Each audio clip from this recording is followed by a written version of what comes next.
Hey Foxy TV, this week's going to be a little bit different. I'm not going to run through the week day by day simply because I left my charger at home today. It's Friday at 10:38, so I need to get this episode on the go. So basically, Monday was a public holiday. Tuesday, Jake, here's some footage of us going to look at some new warehouses. Very exciting. That was fun. It was a bit fun. Here it is.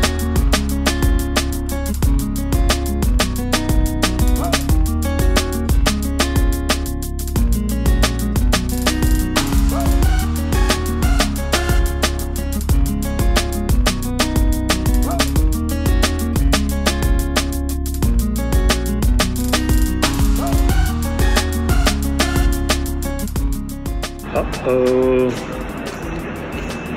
What are we doing here? Wednesday, I think the guys had a few pack-ups and stuff. Oh, they were doing some cleaning of the warehouses, some maintenance of some items. Anything else, Jake? I don't think you were in that day. No, I was away, a bit of busy work. Busy work. Thursday, we all had off because we're only working the 4 days at the moment. Yep, correct. And today, Friday, Jake, I started the day. I came in and got you... I had to get some equipment, but I got you guys a coffee, Yep. Went to your house, and we sat down. Well, I was standing, but you guys sat down, and Ali was there at the beginning as well, to record a bit of real talk, how you guys are handling, obviously, the business environment right now. Because we're so positive, you guys are so positive in putting out, you know, well, we're doing well, we're hitting goals and everything like that, but obviously... right now we're not. Like it's... yeah, we talk about being positive and thinking about opportunities and longer term kind of growth and success, which we're still very positive about, but short term there's some tough times and some issues we're trying to get through, and yeah, we thought we'd share some of that. Because everyone is going through it Yeah, too. We're not the only ones, and we've had conversations, Phoebe has, with some business owners locally here, and we thought, well, those conversations are relevant to everybody, so instead of just having them off camera, we'd do it on camera. Awesome.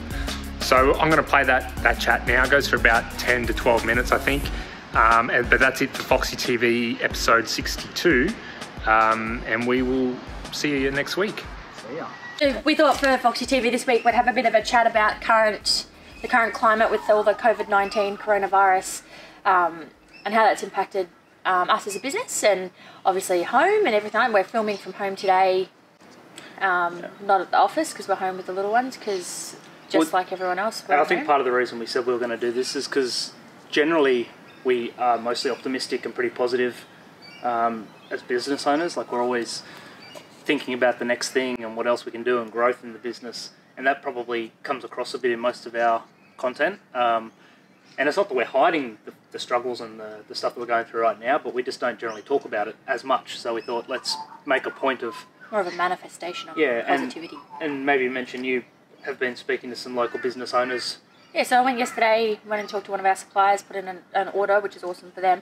But I had a really good chat to them, and as well as not just this particular, so this one was one of our sofa suppliers, had a really good, quite a good couple of conversations with real estate agents, just about how it's everything's affecting them. So about...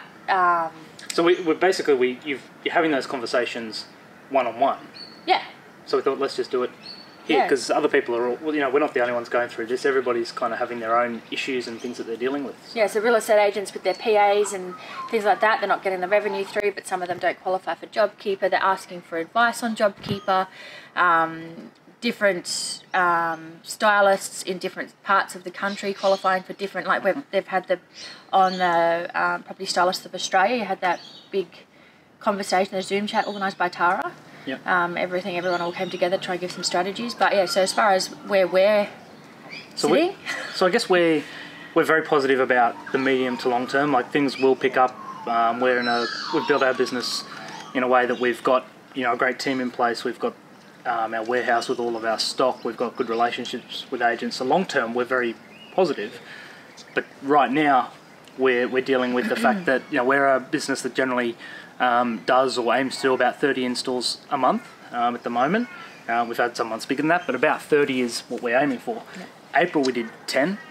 May that's 10 installs 10 completely. Installs. It's the 7th of May today. We've done 0 so far. We've got one that confirmed literally this morning. I need a gong. celebration, and we've got no more locked in as it stands. Now we'll get some more work, but as it stands right now, April was a very slow month. May's looking even slower. So we're dealing with cash flow issues. We talk about the things that we've got that will help us long term, like the team and the warehouse. Well, those are the things that cost money and make it difficult. I think that's one of the things, talking to a lot of different stylists, is you can set the business up so differently.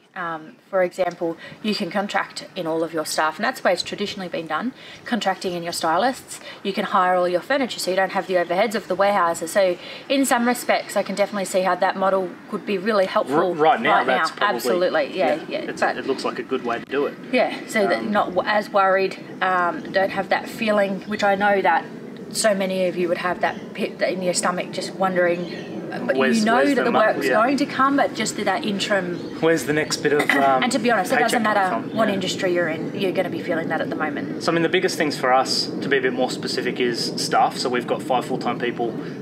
We made the decision probably a month or 3 weeks ago to cut everybody to 3 days a week. We very quickly decided that from a purely financial business perspective, that made sense. We didn't have the work to go much more than that. It just didn't seem right. It didn't feel right to me. It seemed like too big an impact. Everything that we've ever done is about building our team culture, building the right team, always looking after our team. And it just to me that you're asking people to take a 40% cut. So what we did is we changed it back to 4 days a week, thinking obviously we're still asking our team and our staff to have an impact. We're asking them to kind of share in that with us. And then obviously Job Seeker was to cushion that difference. So they've dropped by 20%. I know some of them have been approved for Job Seeker, some still going through the application, one was rejected because he put in the wrong numbers, but hopefully that cushions the impact. We should also clarify for anybody that's not in Australia, I think most will be, but for those that aren't, we've got some government stimulus packages that are supposed to help with wages and people who have had an impact in their income. That's important. So there's kind of a one that the staff themselves will go and apply for, which is what Phoebe's talking about, and now we've also got this other one which we're applying for, which is basically a government wage top-up. So that's one thing that we're doing to try and help pay the wages and keep everybody employed. And that's tough too, because I know because of the way that with the different business models, there's quite a few stylists that don't qualify for the job keeper stuff. If you don't pay BAS, you don't have GST, if you don't have your staff, you've only just started, all that sort of thing. One in Brisbane who I was talking to, she's completely changed her model from this time last year. So she was a sole trader, now she's a company, she's doing a lot more work. Like, she didn't have the revenue to compare it to for last year. So there's lots of so depending on your business and the way you've set it up, staff is probably the biggest factor, or the struggle at the moment. For us, the other one is warehouse. So we've got the 2 warehouses side by side. We did a walkthrough recently, so at that point I think it was getting reasonably full. It's now even more full, overflowing. So we are doing some different strategies, and I think that's one of the benefits of owning our own stock. Is some houses, so most of the properties we're styling are selling. There are some that aren't. So for those ones, we're leaving the furniture in some of those properties we have no room to put it in our warehouse. Stock back. So we're doing massively reduced extension rates, and I know there's been quite a few styling companies that are offering that as well, and it's just a coping mechanism for the meantime, because otherwise we'd have stuff back in our garage. But from a warehousing cash flow point of view, we have to pay the warehouse lease, and we don't have the income coming in as well. So between warehousing and staff, they're 2 of our biggest overheads. I don't think you've looked at the camera once the whole time. I feel weird staring down the barrel. And so in Australia again, but we've got the commercial lease code of conduct. I'm not sure what the actual name of it is, but essentially it means that we can, according to the code, we can negotiate with our landlord, and if we've had a loss in revenue, which we have, we can look at reducing rent for a period of time. We're having struggles, and everybody, I think, is available. It's really important though so in Queensland, the mandatory change to the code. So it is mandatory, but it hasn't passed legislation in Queensland yet. So it's really hard to enforce. Those who are in storage sheds, that's a totally different scenario in itself, because there is no leeway. It's not. It's private. It's a private entity. But I guess it's just a struggle that, depending on your landlord, some are being quite open to helping out. I've heard stories, and others aren't, and ours isn't. And to be honest, I mean, from his point of view, I can understand, he's a self-funded retiree. This is his livelihood. So while we feel like it's harsh and it makes things difficult for us, I can understand his point of view. So everybody's going through this in different ways. Yeah. And I think they're probably, like I said, warehouse staff are the two biggest issues for us, and I know other people are dealing with other things as well, but it's, you know, it's for us, it really is, just to reiterate, we see it as a short-term thing. We've got, as of... And that's feedback from agents.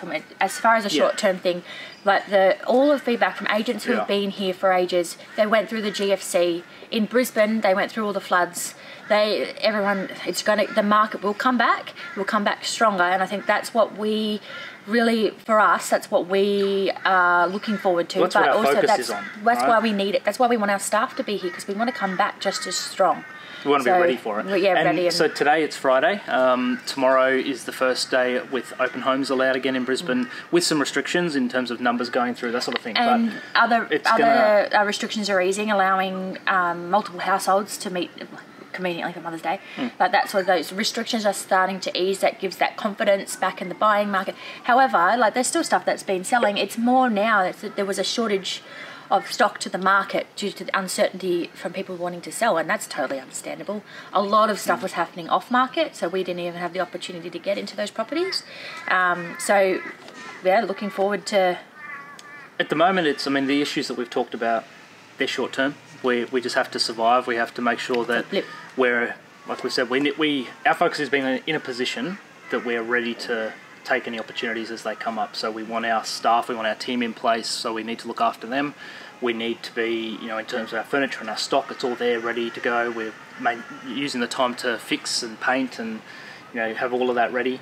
Maintenance. And the relationships as well. Yeah, relationships. It's important to be, we're talking to the agents. Phoebe's been on just having chats. And that's one of the biggest, talking to other staff. You have so many things in common with a real estate agent. As a small business owner, it is a small business owner to small business owner conversation. It's not we're a supplier to a real estate agent. You have so many other options, so many things to talk about to a real estate agent, and they'll be all used for a conversation, because they really do appreciate a non-biased conversation, and you have so much stuff in common.